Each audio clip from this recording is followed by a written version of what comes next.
Now at 10, this is Fox 61, Connecticut's news station. It needs to be taken seriously because there's a lot of people right now who are not vaccinated, and I think they're at risk. Concerns about the measles are starting to rise here in Connecticut. Thanks for joining us for the Fox 61 News at 10. I'm Brent Hart. And I'm Sarah Sanchez. There have been no cases reported in our state of measles, but as other states like New Mexico and Texas are reporting more cases, it has many people wondering, especially parents. Fox 61's Kay Pattyfoot talked to a doctor about the measles to learn what everyone should know to keep themselves protected. According to the CDC, the measles, mumps, and rubella vaccination, or MMR, is the most effective protection against a viral infection. Children should get their first dose of the MMR vaccine anywhere between 12 to 15 months old. We need to be cautious and protect ourselves. And fortunately, we are able to do that with measles because there's a highly effective vaccine available. Dr. Ian Michaelo, Division Head of Infectious Diseases Immunology at Connecticut Children's Medical Center, says it's important that people are aware of what's going on right now when it comes to measles. Health officials in Texas have reported nearly 200 measles cases, including one deadly case where a child died. Officials say most of these cases, including that one death, were found to be school-aged children who weren't vaccinated. The reality is that the numbers of children going into school who have been vaccinated is going down. And so in certain communities, if it's lower than a certain percentage, the risk for measles, when it's introduced into that sort of community or school, the risk of that spreading is very, very high. Susan Trappy, a grandmother in West Hartford, is worried for unvaccinated children. I think they're at risk, becoming ill and spreading the virus. So, I think people need to take it seriously. Doctors say measles can be very contagious, especially if you're not protected against it. If somebody has measles, they can infect up to 10 to 18 other people themselves, which is extremely contagious. So that's why it's so important to really get on top of this outbreak, because otherwise it's going to keep on spreading, and it finds its way to communities and to people who have not been protected by vaccinations. Connecticut state law requires students born after December 31st, 1956 to provide proof of immunization against MMR. I'm a pediatrician, and I believe it's very, very important to advocate for children, and this is very important, that they don't have the ability to request the vaccine. It's parents who are making the decisions for them. And I believe that withholding vaccines is not in their best interest or the society's best interest. Dr. Michaelo encourages anyone traveling out of state, especially to areas where measles outbreaks have been reported, to make sure your MMR vaccinations are up to date. In West Hartford, Kay Pattyfoot, Fox 61. What an absolutely beautiful day we had out there today. Finally, some warm weather. Oh, and we have earned it. This is a live look over Hartford tonight. Yeah, believe it or not, it might feel even warmer tomorrow. Let's check in with Chief Meteorologist Rachel Frank for a first look at the forecast. Rachel, better tomorrow? I would think just the same, if not a degree or two warmer for some inland locations. Here's a look at the high temperatures across the area today. So warm, but maybe life got in the way and you were unable to really enjoy those warmer temperatures. Well, you get a redo tomorrow. 60s inland, 50s for the Connecticut shoreline, and lots of sunshine. So our spring preview continues. Right now, we're looking at temperatures in the 40s for most of the state, although a bit cooler in Groton in the upper 30s. And a bit warmer right now for Windsor Locks, close to 50 degrees.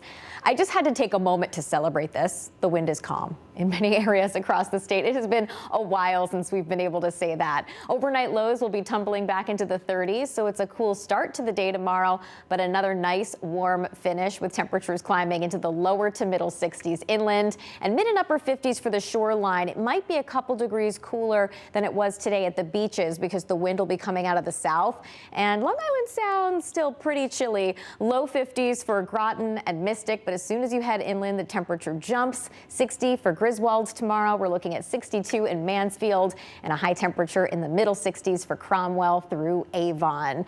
We are done after Tuesday. We will cool back down again. We're going to talk about the ups and downs in the forecast and when we'll get a nice soaking rain coming up in just a bit.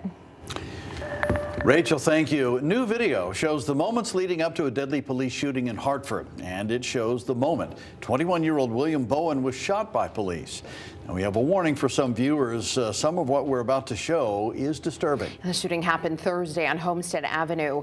Police say Bowen was streaming on Instagram Live and was showing what appeared to be a loaded gun. Those pictures were provided by the Office of Inspector General. You see them here, reportedly showing that gun. Well, the report says around 2:30 in the afternoon, 2 Hartford police officers confronted Bowen, and they say he did show a gun. Bowen then ran into a backyard of a home on Magnolia Street. In this new video, we see Hartford Police Detective Joseph Walsh come up to Bowen on the side of that house. Bowen is seen holding up something when he runs towards Detective Walsh, and the report says in ring camera video, you can hear Detective Walsh yelling, "Drop the gun," repeatedly. Well, that's when Detective Walsh opened fire. Bowen was declared dead at St. Francis Hospital. And new police body cam video just released this afternoon. Bowen appears to drop whatever he was holding, and it appears to be a cell phone.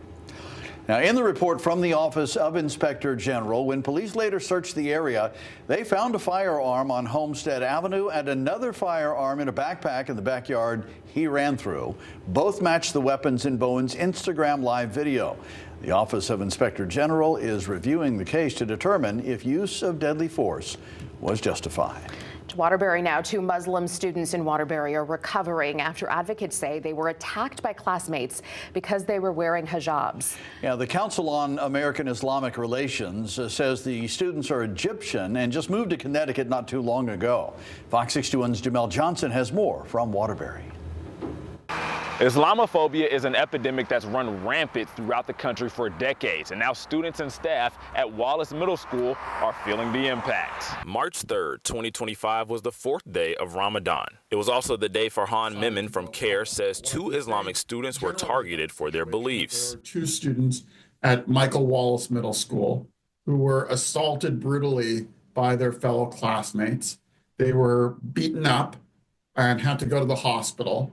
And it's literally the most violent incident of school bullying that I've seen in my 10 years of working with care.com. According to Memon, the 2 students were girls who just migrated from Egypt. He says they were targeted for wearing their hijab to school. One of the girls suffered bruises to her face and a bloody nose. The other one seems to have had something scraped alongside her neck, but for the grace of God, they're alive. They've been in pain for the past week, staying at home because they're fearful about going back to school. Memon says this attack could have happened to anyone. As a parent, it's intensely worrying that I'm going to send my child off to school and then other kids are going to taunt her or pull out her headscarf or try and rip it off. That's how Fad Saeed feels about sending his 6th grade daughter to school after this incident. Without a doubt, it could be because my daughter just started wearing her hijab not too long ago. My older daughter had her hijab torn off before.